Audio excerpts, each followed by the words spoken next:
You heard it here first. Carolina will be the next dynasty. I'm about to tell you why. First off, you have Joe Brady and Matt Rhule. Matt Rhule's here for another 7 years.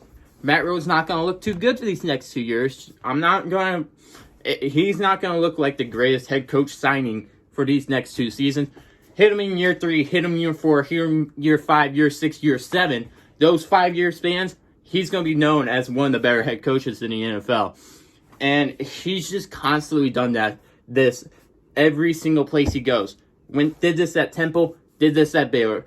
Both teams were terrible when he first stepped into the door, kind of like the Carolina Panthers are now. And when he left both teams, they ended pretty good and pretty recognizable by at least their competitors, by just other people in general. Like, now we actually recognize Baylor as one of the bigger Big 12 threats. Same as, at least when he left Temple, we recognized them as a bigger AAC threat. I think that's the conference we're in. I don't really know anymore because I don't really pay attention to them anymore because this guy isn't there.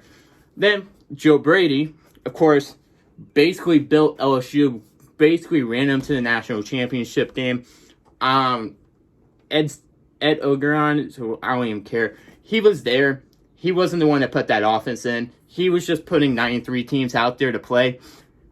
Joe Brady comes in, brings this offense, and then Joe Burrow works his ass off to basically become what he became.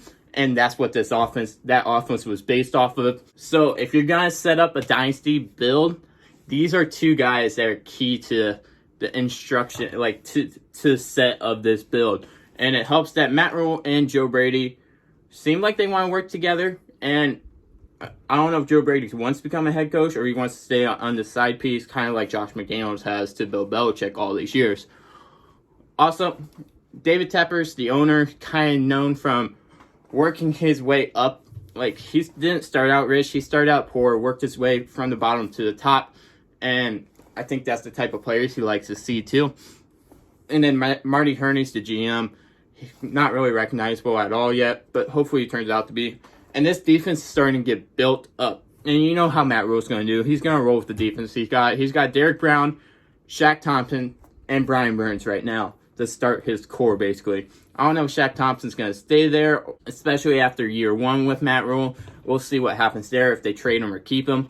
But it sounds like they're going to keep him because they think Shaq Thomas kind of can play the Isaiah Simmons role that they were looking at.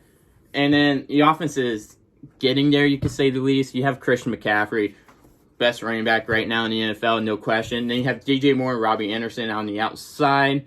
I think they have one more wide receiver, too. It's going to be good. And then you have Teddy Bridgewater right now on a 2-year deal, which sets you up for a 2021 quarterback, or maybe you do a 2022 quarterback.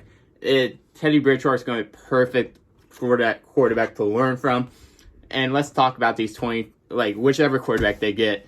If they can somehow pull this quarterback out, Carolina Panthers are going to be dangerous. And I'm telling you guys that right now. This team's set up for a dynasty, either with Trevor Lawrence, Justin Fields, or you could get Trey Lance, Sam Howell, Kaden Slovis, like Michael Cunningham, maybe even if you want to go that far. This list goes on and on. He made Joe Burrow, who wasn't even known yet, into what he is. So it's going to be fun to watch what the Carolina Panthers can do for these next 7 years and see if Matt Rhule even gets extended past those 7 years once he turns this franchise around and makes them the next dynasty. So that's why the Carolina Panthers are going to be the next dynasty. If you guys want to put anything to either against my theory or with my theory, put that down in the comments below. Also, if you have a suggestion for another video, make sure to put that down in the comments below as well. And who knows, your suggestion might just end up being the next video. Of course, thank you guys for watching, and just make sure to keep the sports weed flowing throughout the day.